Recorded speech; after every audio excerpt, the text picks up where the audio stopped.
Perkenalkan, nama saya Yunita Lada, berasal dari Universitas Nusa Cendana, Fakultas Pendidikan Guru Pendidikan Anak Usia Dini. Ya, baik, di sini saya akan menjelaskan mengenai pembelajaran pada anak usia dini. Yang pertama, mengenai pembelajaran anak usia dini. Ya teman-teman, dikatakan periode sensitif yaitu anak menjadi peka dan mudah tersimulasi oleh aspek-aspek yang ada di lingkungannya. Baik teman-teman, pada pembelajaran anak usia dini yang kedua yaitu tentang kesempatan yang terbatas atau biasa disebut dengan golden age. Nah, golden age di sini dimulai dari anak berusia 0 sampai 6 tahun, yaitu anak belajar menguasai dan menyerap keterampilan atau kemampuan melalui usaha dan latihan-latihan.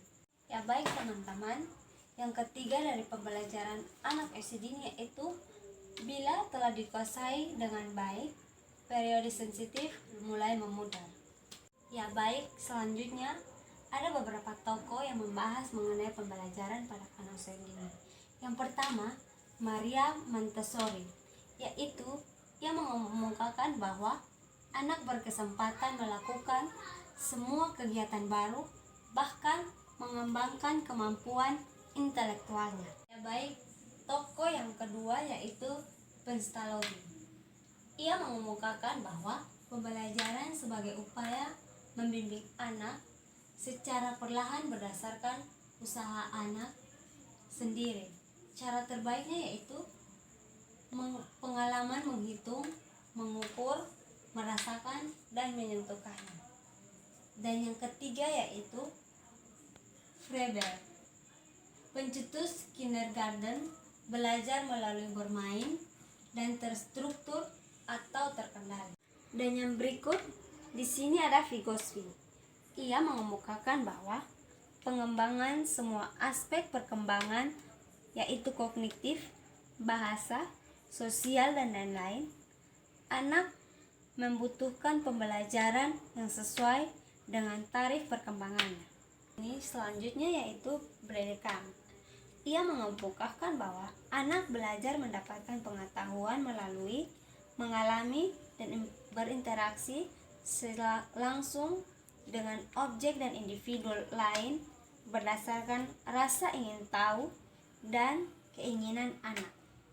Kesimpulan dari beberapa tokoh yang sudah saya sebutkan yaitu pembelajaran bagi anak usia dini adalah anak-anak belajar melalui kegiatan yang dilakukannya ini, interaksi pemikiran mereka sendiri dengan pengalaman mereka dengan dunia luar. Baik, yang berikut yaitu belajar melalui bermain. Ada 3 hal penting, yaitu yang pertama, unsur utama dalam pengembangan program pembelajaran bagi anak usia dini adalah bermain. Yang kedua, bermain penting untuk mengembangkan kecerdasan atau berpikir abstrak, membangun kemampuan yang kompleks, dan pengembangan keahlian. Yang ketiga, yaitu bermain adalah kebutuhan bagi anak yang menghasilkan pengetahuan, pemberian kesenangan, dan pengembangan imajinasi atau kreativitas anak secara spontan dan tanpa beban. Selanjutnya yaitu bermain adalah kebutuhan bagi anak yang menghasilkan pengetahuan, memberikan kesenangan, dan mengembangkan imajinasi atau aktivitas anak secara spontan dan tanpa beban. Ya, berikut teman-teman, saya akan membahas mengenai tujuan program atau model pembelajaran. Yang pertama yaitu tujuan program pembelajaran bagi anak usia dini, yaitu mengembangkan pengetahuan anak secara menyeluruh serta terjadi komunikasi secara menyeluruh. Yang kedua yaitu materi atau program yang diberikan harus mengacu dan sesuai dengan karakteristik dan kebutuhan yang sesuai dengan pengembangan anak. Dan yang keempat yaitu metode harus beraktivitas sesuai dengan tujuan kegiatan belajar. Yang kelima yaitu media lingkungan yang digunakan harus aman model pembelajaran untuk anak usia dini. Selanjutnya saya akan membahas mengenai model pembelajaran anak usia dini yang berpusat pada anak dan guru. Ya teman-teman, di sini ada aspek dan dimensi yaitu bahan, ruang, dan waktu. Pembelajaran berpusat pada anak yaitu dapat digunakan secara bebas, sedangkan pembelajaran yang berpusat pada guru yaitu berdasarkan petunjuk guru. Yang kedua yaitu aspek atau dimensi peran guru. Pembelajaran yang berpusat pada anak yaitu mengikuti minat dan keinginan anak dan pengalaman langsung. Pembelajaran yang berpusat pada guru yaitu langsung, inisiasi, dan otoritek. Yang berikut yaitu metode pengajaran. Untuk pembelajaran berpusat pada anak usia dini yaitu berorientasi pada kegiatan, menguji, mengendali, dan mempunyai tantangan. Sedangkan pembelajaran berpusat pada guru yaitu memiliki tahapan berdasarkan tujuan atur yang akan dicapai. Yang keempat yaitu motivasi.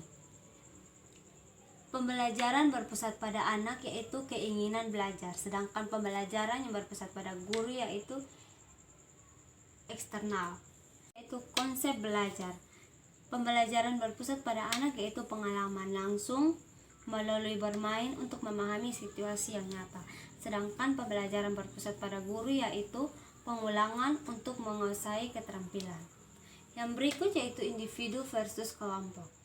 Pembelajaran berpusat pada anak yaitu individu berdasarkan kebutuhan anak, sedangkan pembelajaran berpusat pada guru yaitu kebutuhan kelompok sebagai suatu kesatuan. Dan yang terakhir di sini yaitu metodologi. Pembelajaran yang berpusat pada anak yaitu kebebasan sepenuhnya bagi guru untuk menggunakan intuisi, perasaan, dan penilaian. Pembelajaran berpusat pada guru yaitu kemampuan untuk berkelompok berdasarkan model yang dilihat. Yang akan dibahas selanjutnya yaitu fungsi program atau model pembelajaran.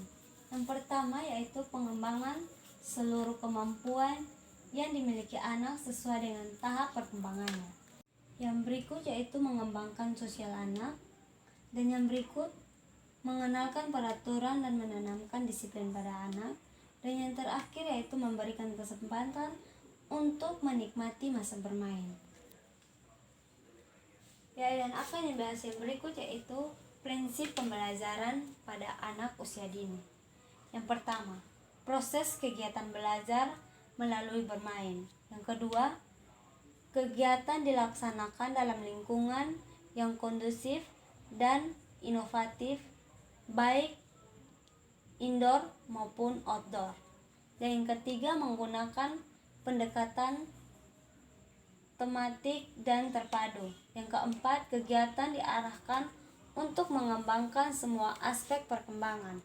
Dan yang terakhir yaitu aktivitas belajar yang menguntungkan dari waktu ke waktu. Baik, yang berikut yang akan dibahas di sini yaitu pengembangan dalam perspektif perkembangan anak. Yang pertama yaitu pembelajaran dalam perspektif anak merupakan hal penting yang perlu diperhatikan oleh guru program pendidikan anak usia dini. Yang kedua yaitu guru menduduki posisi penting untuk mengajar anak menghargai perbedaan melalui fondasi yang terdiri dari sikap positif dan rasa hormat melalui suasana kelas yang mereka ciptakan, pilihan kegiatan dan materi pembelajaran dari sebagai penonton terhadap perilaku yang sensitif. Baik, yang berikut yaitu pengalaman pembelajaran melalui pendidikan anak usia dini atau PAUD. Anak belajar A. Pemahaman terhadap kebudayaan lain dan memahami anak yang satu berbeda dengan yang lain. Yang B. Nilai dan sikap. C. Komunikasi. Dan D. Bekerja sama dalam keluarga.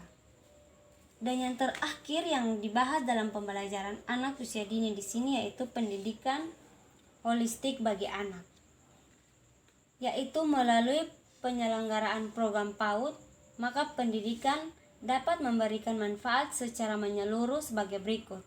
Yang pertama, kesempatan yang seluas-luasnya kepada anak Indonesia untuk mengikuti PAUD sesuai dengan kompetensi yang dimiliki.